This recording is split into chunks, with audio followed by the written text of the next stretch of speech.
भक्ति काल के निर्गुण संतों में संत रैदास का नाम बड़े आदर के साथ लिया जाता है। संत रैदास जी ने अपने आचरण और व्यवहार से प्रमाणित कर दिया कि मनुष्य अपने जन्म और व्यवसाय के कारण महान नहीं बनता, बल्कि विचारों की श्रेष्ठता और गुण के आधार पर ही श्रेष्ठ बनता है। हेलो डियर स्टूडेंट्स, तो शुरू करते हैं रैदास बानी। रैदास बानी यानी रैदास जी की वाणी, रैदास जी के विचार। इसमें संत रैदास जी राम की भक्ति करते हैं, राम को अपना स्वामी मानते हैं और खुद को उनका दास। तो वे कहते हैं, अब कैसे छूटे राम रट लागी, प्रभु तुम चंदन हम पानी, जाकी अंग अंग बास समानी। कि हे प्रभु राम, आपकी रट मुझे लग गई है, यानी आपका नाम मेरे मन मस्तिष्क पर छा गया है, आपकी भक्ति मैं दिन रात करता रहता हूँ, अब यह कैसे छूट सकती है। प्रभु आप चंदन हैं तो मैं पानी हूँ। जिस तरह चंदन को पानी में घिसने पर पानी क्या हो जाता है, सुगंधित हो जाता है, उसी तरह हे प्रभु राम, आपकी भक्ति करने से मेरा अंग अंग सुगंधित हो गया है। फिर है, प्रभु आप बादल हैं, घन वन तो हम मोरा। प्रभु आप घन वन यानी बादल हैं तो मैं मोर हूँ। जिस तरह बादलों को देखकर मोर नाचने लगता है, उसी तरह हे प्रभु राम, आपकी भक्ति करने से मेरा अंग अंग प्रसन्न हो जाता है, झूमने लगता है।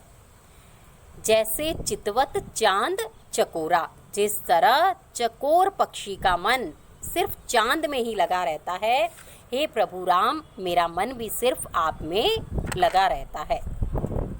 फिर है, प्रभु आप दीपक हैं तो मैं बाती हूँ, जाकी ज्योति बरई दिन राती। यानी आप दीपक हैं तो मैं उसकी बाती हूँ, मतलब आपका सहारा चाहिए मुझे, आप दीपक की तरह हैं और मैं उसकी बाती हूँ जिसकी ज्योत दिन रात, यानी आपकी शरण में मेरी ज्योत दिन रात जलती रहती है। फिर है, आप मोती हैं तो मैं धागा हूँ।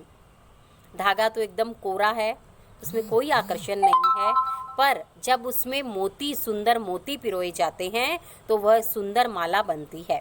तो इसी तरह उन्होंने कहा है कि हे प्रभु राम, आप मोती हैं, सुंदर मोती, आपकी भक्ति रूपी मोती जब मेरे धागे में पिरोए जाते हैं तो एक सुंदर माला बनती है, यानी मेरा जीवन बहुत सुंदर बन जाता है, जैसे सोने मिलत सुहागा, यानी एकदम निखर कर आ गया हो। तो इस तरह रैदास जी राम की भक्ति करते हैं, उनको स्वामी मानते हैं और खुद को उनका दास। तो ये है, रैदास जी ने स्वामी और सेवक के संबंध को कैसे वर्णित किया है। तो यही आंसर, ये फुल पैराग्राफ आएगा।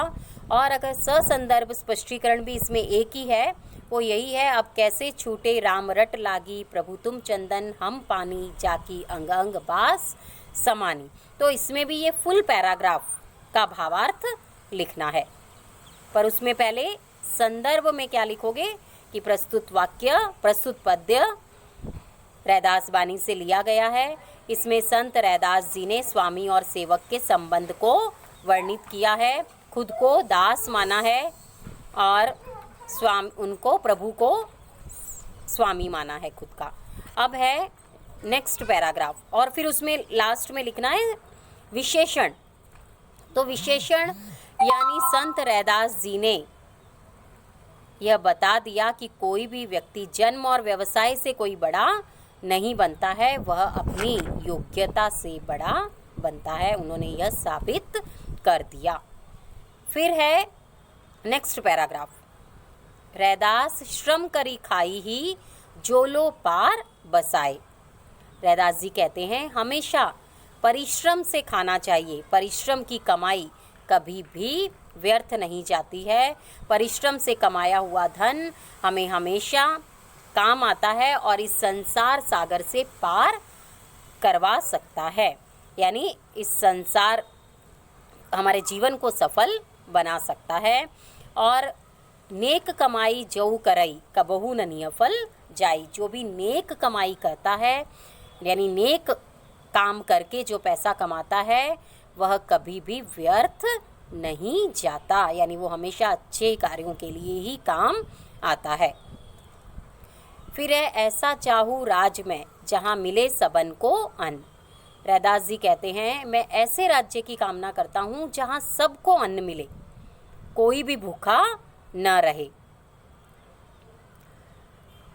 छोटा बड़ा सब सम बसई, यानी छोटा बड़ा यानी अमीर गरीब, उच्च वर्ग निम्न वर्ग, ऐसा कोई भी भेदभाव ना हो, सब लोग समान रहें तो रैदास रहे प्रसन्न। यानी तभी रैदास जी कहते हैं कि यह जनता, यह राज्य प्रसन्न रह सकता है, लोग खुश रह सकते हैं, यह राज्य खुशहाल बन सकता है। तो रैदास जी कहते हैं कि इस तरह छोटे बड़े जब सब समान रहेंगे तो हर जगह खुशहाली ही खुशहाली होगी। तो अब इसमें ये सेकंड और जो थर्ड पैराग्राफ है कि परिश्रम से हमें कमाना चाहिए, नेक कमाई कभी भी निष्फल नहीं जाती है, और ऐसा राज्य चाहिए यानी ऐसा राम राज्य चाहिए जहाँ सबको अन्न मिले, कोई भूखा न रहे। ये दोनों जो पैराग्राफ हैं वो सेकंड और थर्ड दोनों आंसर में आएंगे, दोनों मिलाकर ही आएंगे। उसमें से एक क्वेश्चन है परिश्रम की कमाई के बारे में रैदास जी ने क्या कहा है, तो उसमें भी परिश्रम वाला भी आएगा, राज्य वाला भी आएगा। और थर्ड क्वेश्चन है कि कैसे राज्य की कामना करते हैं, तो पहले हम आंसर लिखेंगे तब वहाँ से स्टार्ट करेंगे कि ऐसे राज्य की कामना करते हैं जहाँ सबको अन्न मिले, कोई भूखा न रहे, सब समान समझे जाएं, छोटे बड़े में कोई भेदभाव न हो, तभी एक खुशहाल राज्य बन सकता है, रैदास प्रसन्न रह सकते हैं। यहाँ से हम स्टार्ट करेंगे, फिर वो भी लिखेंगे कि हमें हमेशा परिश्रम की कमाई से ही खाना चाहिए, क्योंकि नेक कमाई कभी भी निष्फल नहीं जाती। तो ये हुआ, तीनों क्वेश्चन हो गए और संदर्भ बता दिया। अभी है वन लाइन क्वेश्चन, एक बार मैं बोल देती हूँ कि रैदास किसकी रट लगाए हुए हैं, किसकी रट लगाए हुए हैं, राम की। अंग अंग में किसकी सुगंध समा गई है, चंदन रूपी राम भक्ति की। चंदन माना है ना उनको, तो चंदन की सुगंध पानी में समाने से पानी को सुगंधित कर देती है, तो हम क्या लिखेंगे, चंदन रूपी राम भक्ति की। चकोर पक्षी किसे देखता रहता है, चांद को।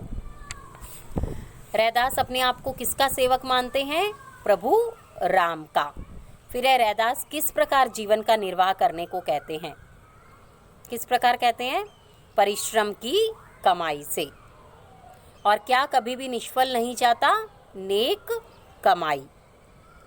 और रैदास किस राज्य की कामना करते हैं, जहाँ सबको अन्न मिले और सब समान समझे जाएं।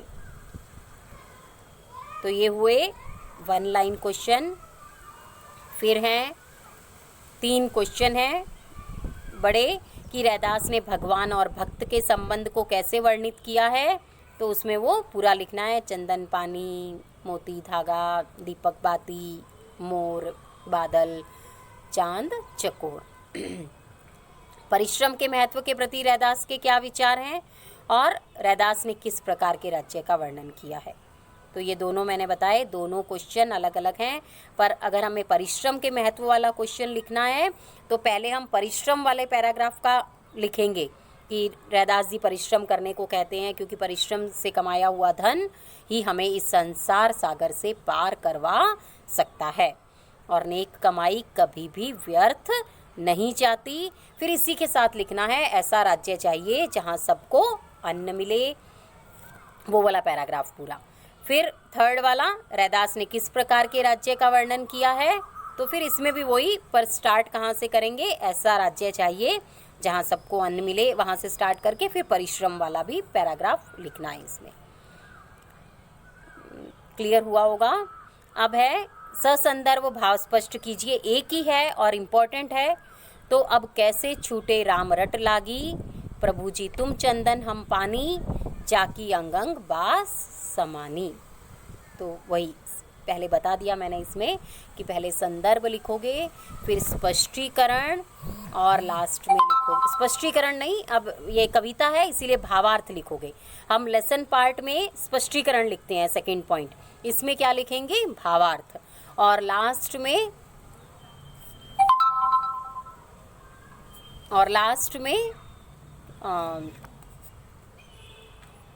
विशेषण। तो आप सबको समझ आ गई होगी कविता, और इसको लिखना, मैं इस वीडियो के साथ ही क्वेश्चन भेज रही हूँ, तो उसमें आंसर भी सब बता दिए हैं साथ साथ, तो इनको लिखना, क्योंकि ये तो फिक्स ही है कि इसमें से तो क्वेश्चन आता ही है। Thank you.